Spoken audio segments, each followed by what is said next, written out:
Africa, tell me how you doing. Yes, these are the immortal words of Dr. Alban, reggae legend from Nigeria, back in the early 1990s. Yeah, man. Fast forward to 2019, and we have an explosive show for you tonight. So helping me navigate my way around tonight's show is the simply majestic Zihlo. What up? Wagwan. Wagwan. Do you know what? I actually had no idea that Dr. Alban was from Nigeria. All along, I thought he was from the UK. Yeah, man, Nigerian legend. He's part of a genre of music that I love and I connect with. But you know what, Zihlo, it's great to be on the show. Absolutely. I'm super excited. And of course, remember to follow all of Skateboard's social media platforms: Facebook, Twitter, Instagram, and of course, YouTube. Arthur, our guest tonight is going to be fire. Boom, boom, boom, boom. All right, let's dive straight into the show. Our first guest is a South African Music Award nominee and my favorite artist, Africa, at the moment. It's a massive hashtag welcome to the one and only Botanist.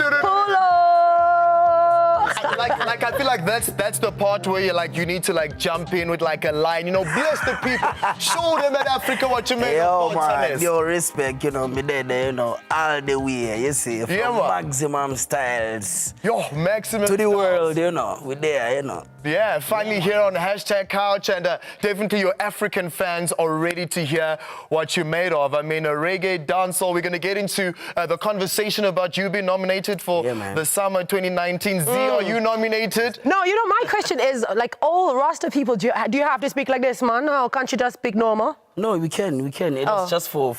it's just that thing? Just the internet. Oh, okay. Oh, the internet. That's called Jamaican patois, right? Yeah.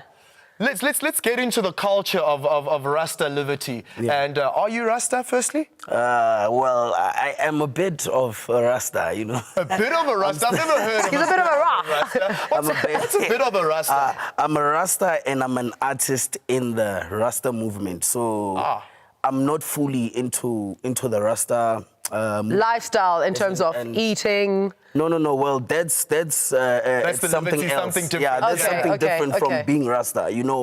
Being Rasta, it's very significant and it's deep.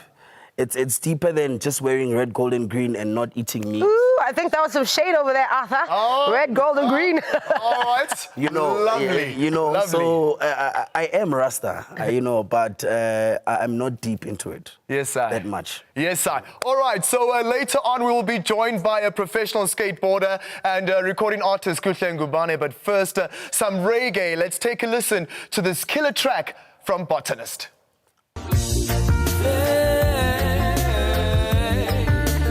Never should you let it go off. Set up your plan and achieve your goal. Make tomorrow be a brand today. No more sorrow, get a better way. She was so innocent and immaculate. Everything she used to do, never deviate. Set the record straight, never lose her faith. Every man I take her innocent and I live the gate. Every day she prays, but answers don't even come late. But religion taught her to be fruitful and multiply. These are not the days of Solomon. Mad, wicked tunes. Yes, man. Have him on the hashtag couch, man. Yo, first things first. I mean, where did you grow up? Let's find out with that. Well, I grew up. I was born and raised in the Val. Yeah. In Everton. All right, that's South Africa. Okay, it's South Africa. That's where I grew up.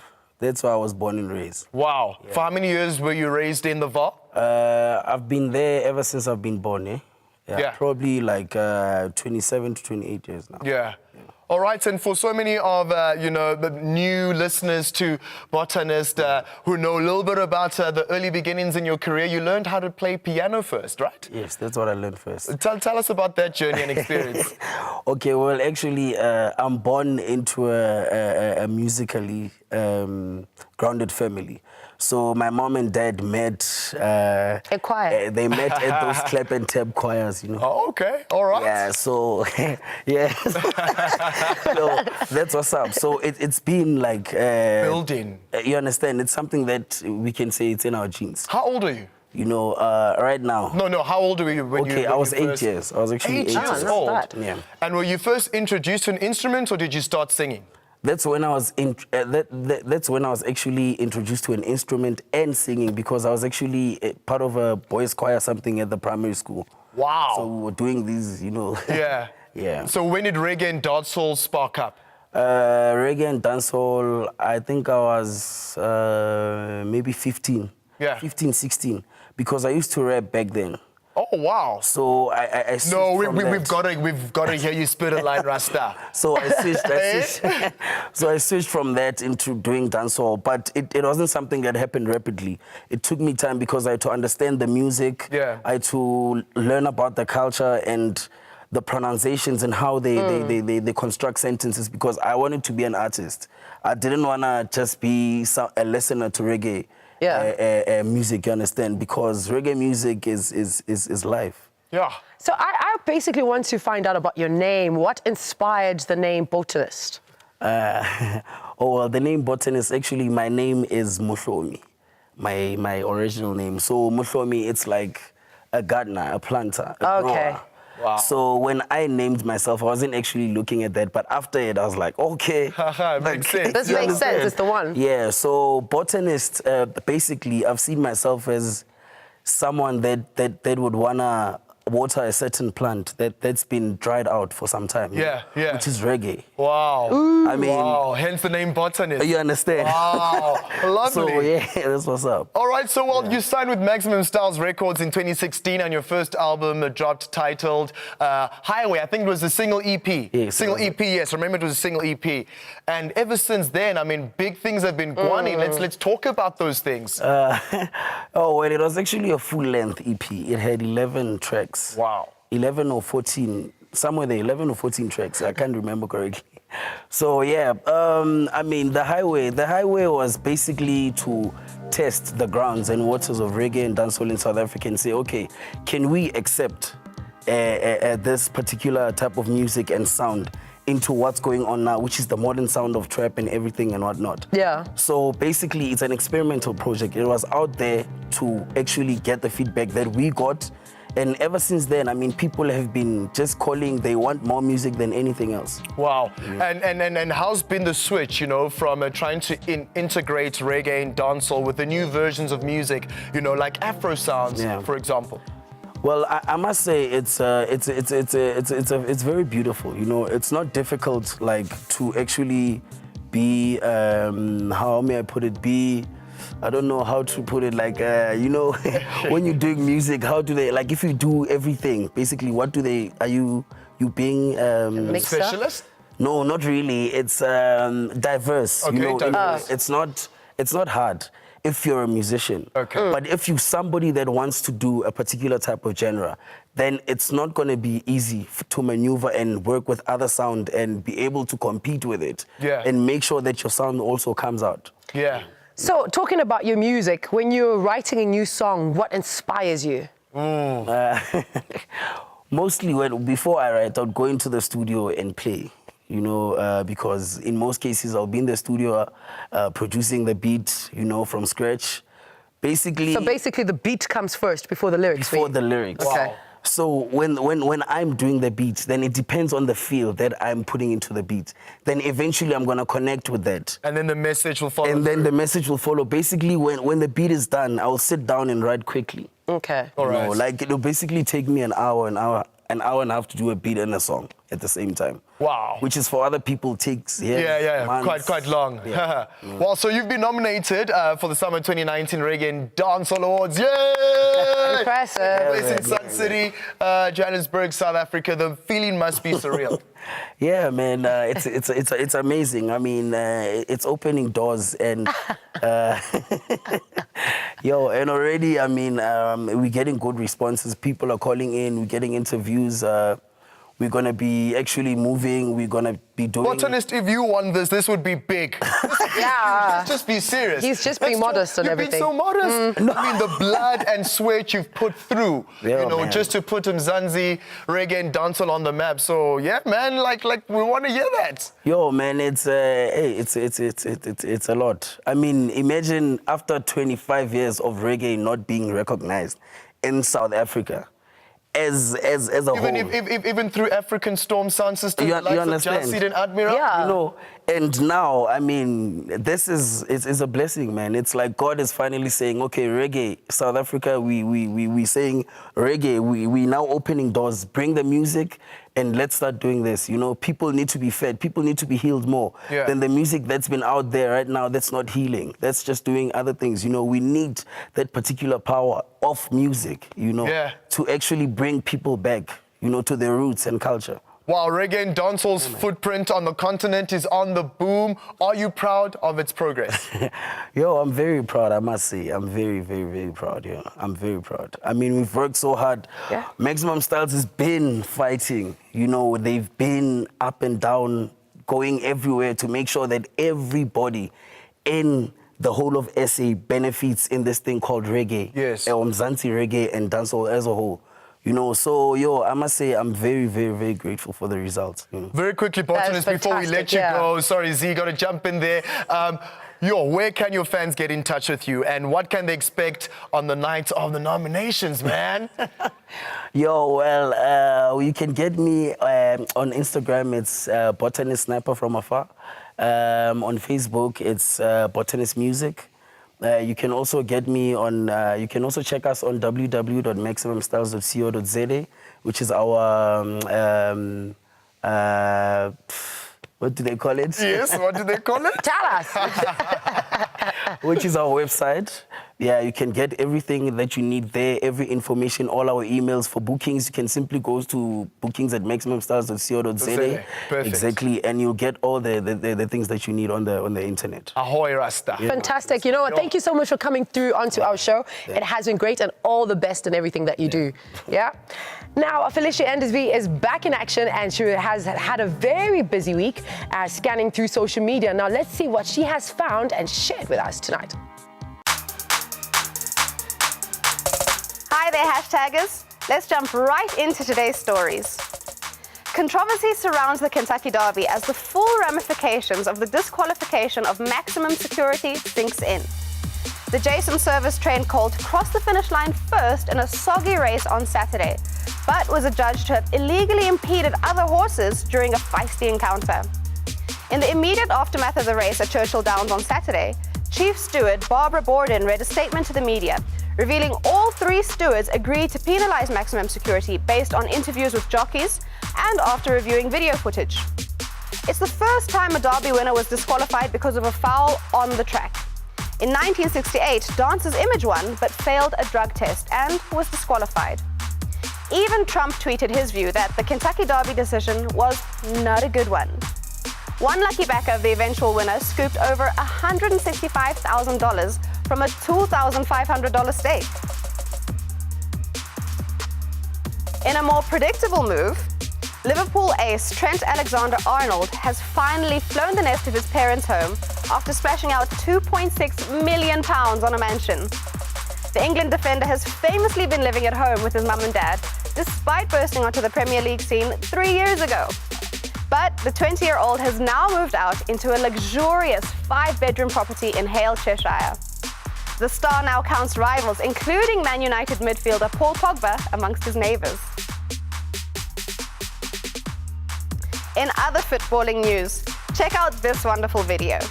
Rio Ferdinand and Gary Lineker celebrate in the BT Sports studio after Lionel Messi scores his 600th goal with a stunning free kick against Liverpool. How could he only be the 5th best player in the world according to the Ballon d'Or? Come on! Share your views with me. Do you think the verdict on him or Maximum Security was fair? Ciao for now.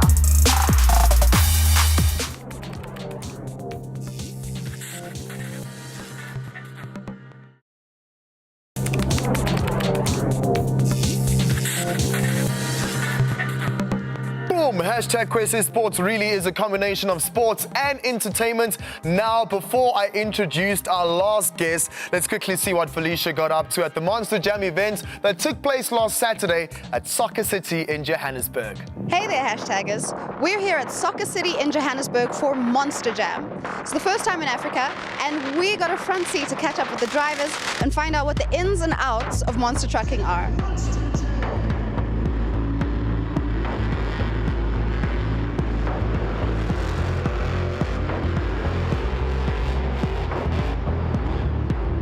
you know, the nice thing about these Monster Jam trucks is we've got a 30-inch nitro shocks, which is kind of like an equalizer. So you don't have to be a big burly man to go out there and run these Monster Jam trucks.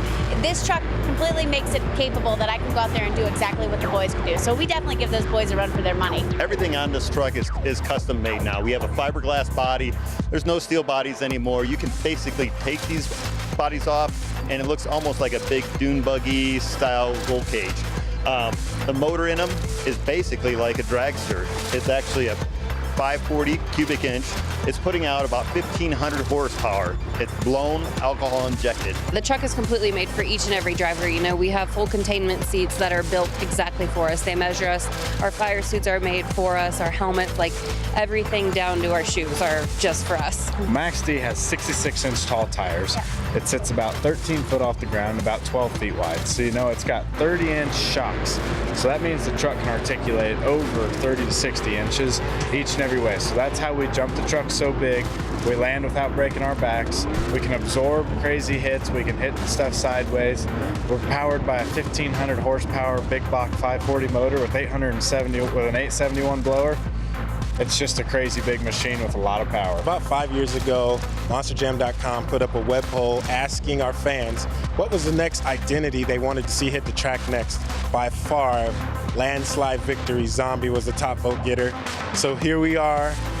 We created a Zombie Monster Jam truck. This is my second overseas trip. I did Poland and Amsterdam quite a few years back, and then South Africa came on the radar about a couple months ago, so we took advantage just because it's a place we've never been before. Be here for the first time in Joburg, sold out again, you know, for the third time in a row.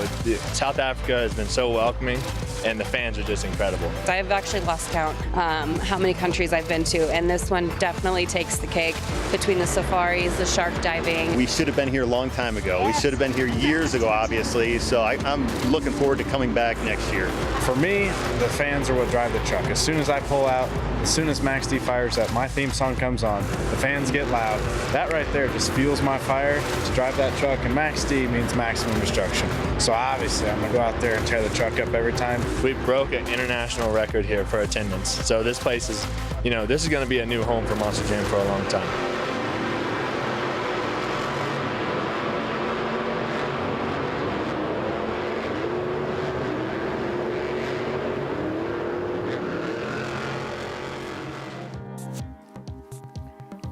Wow, now staying with the Monster theme, we can now introduce you Monster Energy athlete Khule Ngubane, professional skateboarder and now hip-hop artist. Khule, welcome to the hot seat, man. Hey, so great to have you here. Thank you very much for having me. Yeah. I feel humbled and blessed to be here. Man, you're not this chilled. I know, I'm like, what is Not straight up.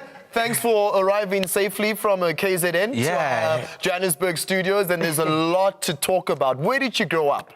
I grew up in a township called Chesterville, and that's where my skateboarding career started. So yeah, it's been ever since then. It's been like a dream.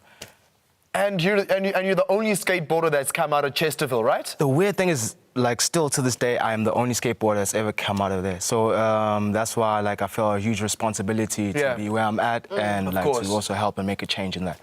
Like coming from, like, you know, like Chesterfield, as you're saying, how did you get introduced to skateboarding since it's not really a norm there? Yeah, I won't lie, like, let's be real, it's not a black sport, to be honest. And being a child that is born, like, before 94. Yeah, before 94, you know, like, you never got to experience all these type of luxuries, like skating, or maybe like if you like a guitar, only thing that was always offered was just a soccer ball. You could play with your friends. So I saw it on TV basically, and I saw Tony Hawk skating a ramp, and I was like, whoa, that is amazing. Any of those names as well? Yeah, of course, I've seen Ryan Sheckler as well, and the crazy thing is I've gone to the States and seen all those people, you know, live in the flesh. So from a kid starting in Chesterville in a township to making it all the way in the first world in California and seeing all my favorite skaters. Wow. It's been like a surreal thing. Wow, so you've been to California, you've been on the international stage. It started at home, though. It started at home. How were those humble beginnings? It was very hard because here I am, 12 years old. So you started skating at 12 years old? Yeah, being passionate about something that I felt like I had a future in. And being a black family, my family didn't see a future in it, so they were like, nope, we're not gonna allow skateboarding, and then I had to keep it a secret. So from 12 to 15, when I became a professional skateboarder, kept it a secret. Wow. For how long? Yeah, for 2 years and 10 months. 2 years? And until I got on a magazine. Until I got on a magazine. I was like, can I skate now? You know? And then they were like, okay, yeah, you can only skate on weekends. And then I still had to fight that. So it's been that struggle to where I'm now being on TV, gone all over the world. Yeah. Now they can have a great acceptance of it. And also I can help other kids that maybe are not as strong as me, as strong-willed as me, because I was told, oh, you're a bad child, you don't listen. But it's God had put a desire in my heart so that I can push it. Wow, power and energy to that, man. Hey, God put a desire in your hearts, and that's how you find yourself in an incredible sport. Yes. Let's talk about a conversation you had with your granddad, I believe, on one of your birthdays, and he got you your first ever skateboard. Yeah. How did that conversation It's start? crazy because I've ridden hundreds of skateboards like this. I've lost count, and I still remember the graphic. So it lets me know that that was a very profound moment in my life, being 12 years old. I guess my soul knew that this will be a life-changing opportunity because he randomly just said, hey, what do you want for your birthday? It was my 12th birthday. Yeah. And I was like, a skateboard. And we walked from Chesterville to a mall called Pavilion. Wow. And that's about 6 kilometers. So even just that walk, him like taking that and buying me a skateboard. Dude, I know that you were also like not a really rebellious child, but even when dad and mom said you cannot go skating, you would still go out because you were passionate about it. Yeah.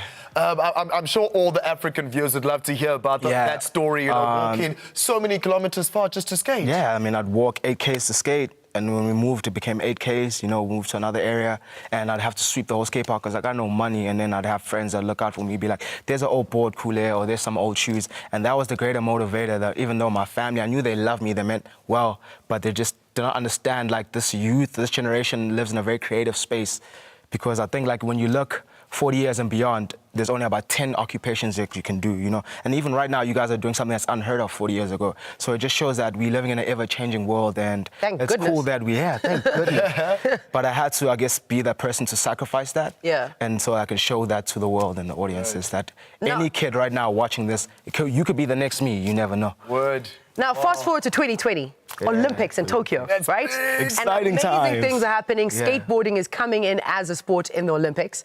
Do you think you're going to make it there? You're going to find yourself there, hold up the South African flag? Well, I can tell you one thing, I'm going to do my best, my absolute best, and it's all about having fun, to be honest. Like, for me, it's just also being grateful for the opportunity because African level skateboarding hasn't been brought to this level. So it's like there's a few other people like myself, of course, and a few other guys that will be going to the Olympics and representing South Africa. And I think the most of Africa, because in South Africa, we are the highest level of skateboarding. I mean, in the whole of Africa. Wow. Yeah, so that's why we get to travel overseas and get to do things on an international level. And even that started with our generation now of skating. Yeah. People that I looked up to before this never left the country for skating or like making a living out of it like how I do. That's amazing. We're touching untouched terrain, and it's interesting to see where the future leads, especially with things like 2020 in Tokyo, Japan. Yo. Well, hopefully, I'm hoping that we'll find you there. We'll see you in Tokyo in 2020. Now, you recently entered the world of music.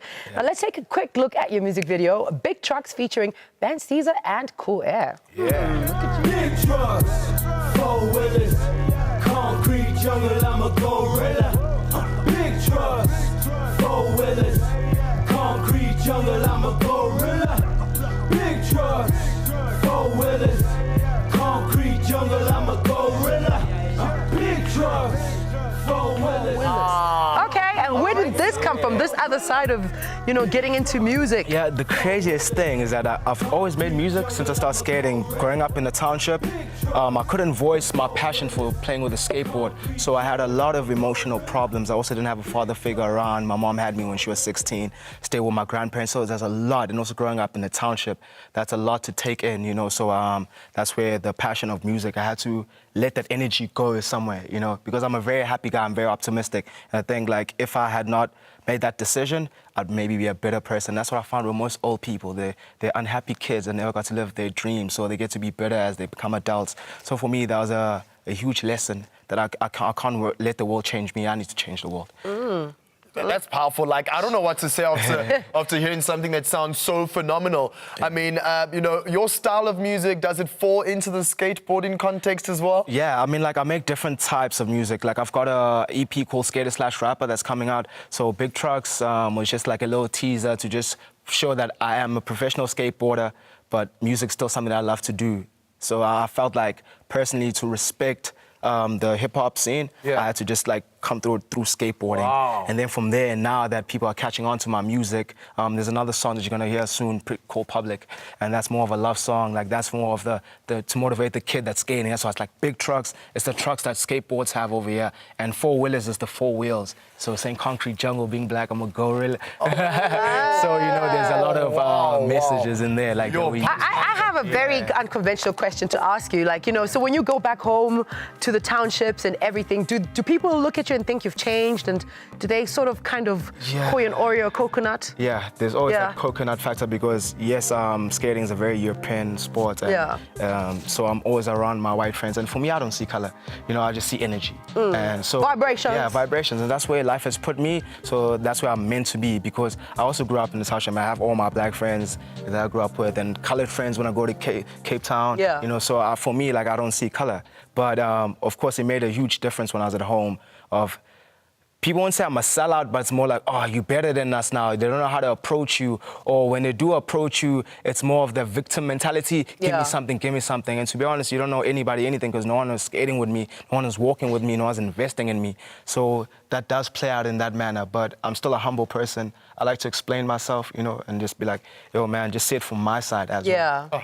But some people can't. You can't make everyone happy with it. No, that's true. Oh, I can't believe we have run out of time. And oh my goodness, these shows are flying by. A big thanks to yourself, big brother, to come, you know, over tonight and just share your incredible story. Very quickly, where can your fans get in touch with you? Well, of course, there's Instagram at Khule Ngubane, and then there's going to be iTunes for Skater/Rapper. That's coming out actually in June. So please keep a lookout for that. We will definitely do that. Fantastic. 2020 Olympics, going back to America now in August, and just gonna chill there for a couple months, train, and just get my mind right sober. We're ready for next year. Yes, Khule. Yeah. And watch out for me in the future. We are definitely watching. You heard it, and you are watching. Of course, a star in the making. A big thank you as well to the guests in the first part of the show. That's, of course, Botanist and Kwese Sports will be supporting the likes of Khule all the way to Tokyo 2020. Zihlo, Arthur, we have to say bye now. We need a moment to breathe because this has been powerful. It was so powerful. But you know what? I know that I'll see you next week, right? Yep, you will. You better be there. I will be. All right. There you go. Kwese Fires and #lovers. We've got a date again next week, Wednesday, same time, same place. Let the fire return with you. Ahoy. Peace. It's simply